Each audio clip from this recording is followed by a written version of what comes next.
Friends, good day. I'm Dr. S.K. Gupta and I'm going to discuss with you today the ultrasound examination of prostate in a patient. He's a 58-year-old male who has come to us for a routine ultrasound examination, and his main complaints are hesitancy, urgency, poor flow of urine and nocturia.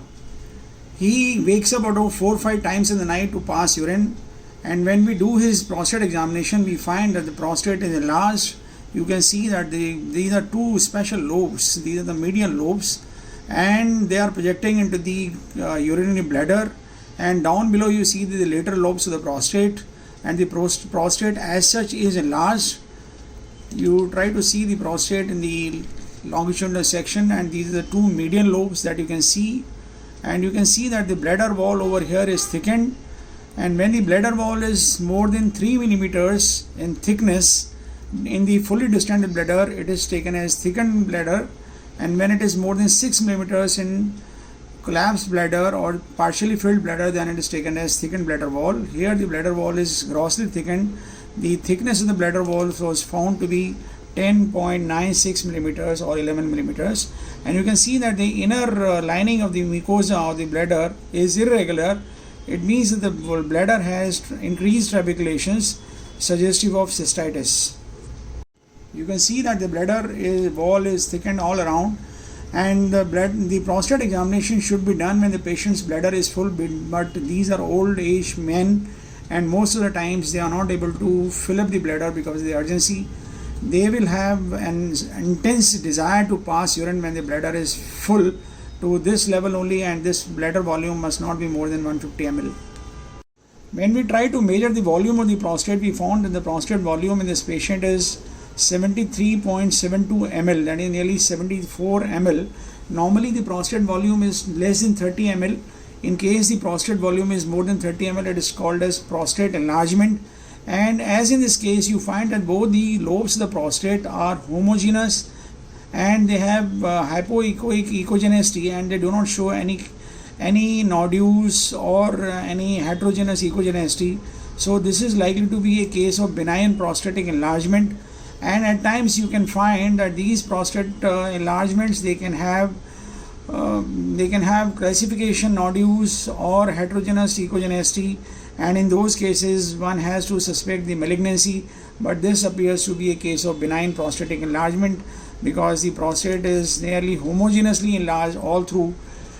Now, one thing about the median lobe is generally a small attachment to the lateral lobes or the middle part of the prostate. But when the median lobes enlarge, the symptoms of the patient increase dramatically, and they at times cause urinary obstruction, and they at times appear as a mass in the bladder, as in this case. But when you see carefully, turn your probe cephalad or down below, you find that these are attached to the main prostate. And while measuring the volume of the prostate, the median lobes should also be included in the volume of the prostate. Once we have done the examination of the prostate, taken the measurement of the volume and the echogenicity of the prostate, one should always look for the kidneys. This is the left kidney of the patient, and you can see that there is a small calculus over here in the middle lobe and the middle pole of the kidney. And similarly on the right hand side we could find a small calculus, and because these calculus they can form either as a result of benign prostatic hypertrophy and obstruction. Because of the back pressure changes, they can be at times hydronephrosis, but in this patient there was no hydronephrosis. Another important thing to see in these patients is the post-void residual volume, because these patients are not able to pass the entire amount of urine in one go, and they have to sit for a long time into the bathroom, and despite all that they are not able to completely evacuate their bladder. Some amount of residual volume remains into the urinary bladder, and that volume, once measured, helps the surgeon to see whether there is urgency to operate these patients, because a residual volume of more than 100 ml is taken as significant. In this patient, the residual volume was found to be 116.25 ml, and so it is a significant residual volume. So this patient should be taken up for surgery.